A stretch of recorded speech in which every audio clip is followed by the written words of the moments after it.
Semangat terus adik-adik ya. Perkenalkan, nama kakak Ridho Anjasmara, pengajar Nurul Fikri Pekanbaru. Nah, kali ini kita akan bahas ke TF8, judul materinya tentang optik fisis. Sebelum kita mulai, kita awali dulu dengan ucapan basmalah. Bismillahirrahmanirrahim. Nah, difraksi adalah peristiwa pelenturan gelombang ketika melewati celah yang sempit. Ingat, celahnya cuma satu. Beda dengan interferensi, celahnya ada dua. Nah, dia bentuknya seperti itu. Nah, itu terlihat ya, ini celahnya. Ya, ini celahnya dan ini sinarnya nanti akan dihasilkan satu sama lain. Nah, ini dikemukakan oleh Christian Huygens dan yang paling sering itu terlihat dalam kehidupan sehari seperti ini. Jadi ini lautan, ini celah. Nah, bentuknya kan dia melebar, melentur dia satu sama lain. Itu yang definisi yang disebut sebagai difraksi ya. Nah, yang kita bahas sekarang ini adalah difraksi celah tunggal. Kalau celah tunggal itu yang diamati cuma pola gelapnya saja. Nah, rumusnya PD per L sama dengan M lambda. P itu pola yang keberapa dia dari pusat. Contoh, pola kelima, berarti P5 dari terang pusat. Sementara D itu adalah jarak celahnya atau lebar celahnya lebih tepatnya. Kalau L itu adalah jarak antara celah ke layar. M itu dia OD ke berapa? OD ke 1, kedua, ketiga, atau gelap ke 1, gelap kedua, gelap ketiga, dan seterusnya. D per L itu didapat dari nilai sin theta.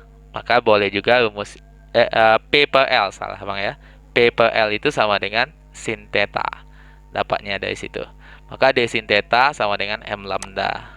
Contoh, celah tunggal selebar 0,1 mm disinari berkas cahaya panjang gelombangnya 6500 Armstrong, di mana jarak gelap kedua yang ditanya dari terang pusat adalah. Jadi yang diketahui D-nya itu adalah 0,1 mm. Lambda itu sama dengan 6500 Armstrong. Armstrong itu 10 pangkat min 10 meter. Lalu kita dapat ya 10 pangkat min 10 kali 10 pangkat 3 sekian. Nah, 1 meter itu kan 1000 mili. Maka dapat lambda yang segini. L-nya 80 cm, berarti 800 mili. OD-nya adalah OD kedua. Yang ditanya adalah berapa pola gelap kedua jaraknya gitu. Nah, rumusnya yang dipakai adalah PD per L sama dengan M lambda.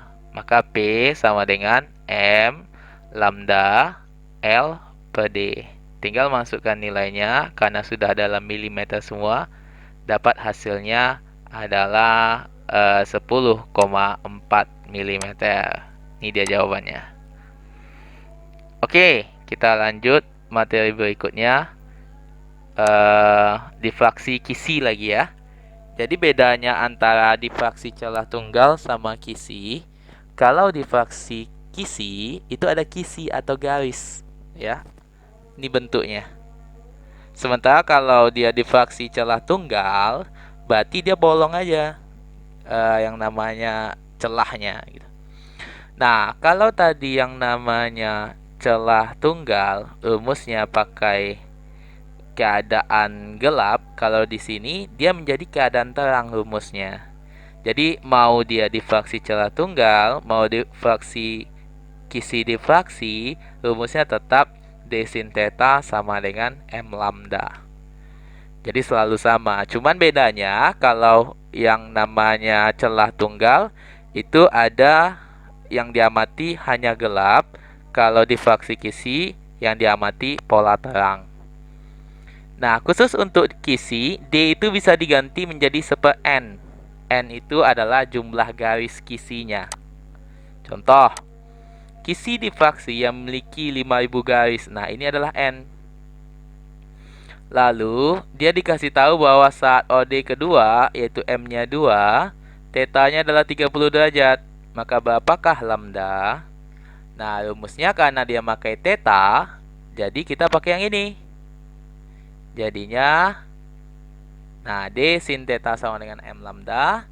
Ganti D-nya dengan 1/N. Masukkan dia itu, oh ini harusnya 37 ya. Kakak edit dulu. Yang ini 30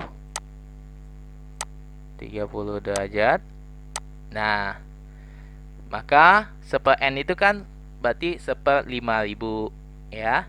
Sin 30 kan 0,5 ya. 0,5. 2-nya pindahin ke bawah. Maka 5 kali 2 kan 10. Kali 10 pangkat 3, 10.000. Maka lanjut, didapat hasilnya itu adalah 1 cm itu adalah 10 pangkat 8-nya Armstrong. Maka dapat 5.000 Armstrong. Itu untuk jenis soal yang tentang gizi difraksi. Nah, terakhir itu tentang polarisasi pemantulan ya, atau polarisasi. Jadi polarisasi pemantulan itu harus datang atau harus ada nilainya kalau dia memenuhi syarat seperti ini. Tangen dari sinar datang, dari sudut sinar datang itu harus N2/N1. Ingat N2 itu yang indeks bias sinar yang dituju. Kalau N1 itu indeks bias dari mana sinar itu datang. Jadi kalau dia sinar itu dari udara menuju air, maka N2-nya air, N1-nya udara. Nah, itu yang rumus untuk polarisasi pemantulan. Ya. Contoh, sinar matahari mengenai permukaan danau yang tenang membentuk sudut beta terhadap permukaan danau. Yang ini yang beta. Apakah ini theta sinar datangnya? Tidak. Yang dikatakan theta sinar datangnya itu adalah yang ini. Ini yang theta I P. Itu dia. Ya. Sementara yang ditanya itu berapa betanya. Nah, karena dia dari udara mau menuju air, maka N1-nya udara, N2-nya air. Tinggal kita masukkan nilainya tan theta IP sama dengan N2/N1 sama dengan 4/3. Berarti theta IP-nya 53. Berarti yang ini yang 53. Maka yang ini berapa? Berarti 90 kurang 53. Dapat hasilnya 37. Nah, ada juga polarisasi yang diakibatkan oleh penyerapan sinar. Jadi misalnya ini kalau sama-sama tegak nih, nah kan masih nampak wajah kakak nih kan. Nah, tapi kalau yang ini terhadap ini dibuat 90 derajat, nah ini gelap. Berarti maknanya tidak ada sinar yang diteruskan dari sini. Nah, tapi kalau dia tidak 90, selagi tidak 90 derajat, maka kita akan bisa melihat hasilnya. Sebagai contoh, itu seperti ini. Nah, ya, jadi ini sinar datang, ini polarisator pertama, ini yang kedua. Nah, kalau seandainya dia itu 90 derajat, nah nggak ada yang lewat. Tapi kalau bukan 90 tuh, 90, ada dia yang lewat. Berarti masih ada sinar itu yang diteruskan. Itu maksudnya ya. Rumusnya adalah, oke, tunggu bentar. Nah, rumusnya itu seperti ini. I yang dilewatkan pertama kali dari polarisator selalu setengahnya dari I mula-mula. I yang dilanjutkan setelahnya yaitu adalah I yang di sini tadi, yaitu I1 cos kuadrat theta. Di mana theta ini sudut antara polarisator pertama dengan analisatornya. Ini garis pertama, ini garis analisator. Nah, ini yang theta. Oke, itu aja dari kakak. Selanjutnya kita lanjut ke di materi WA ya. Terima kasih. Assalamualaikum warahmatullahi wabarakatuh.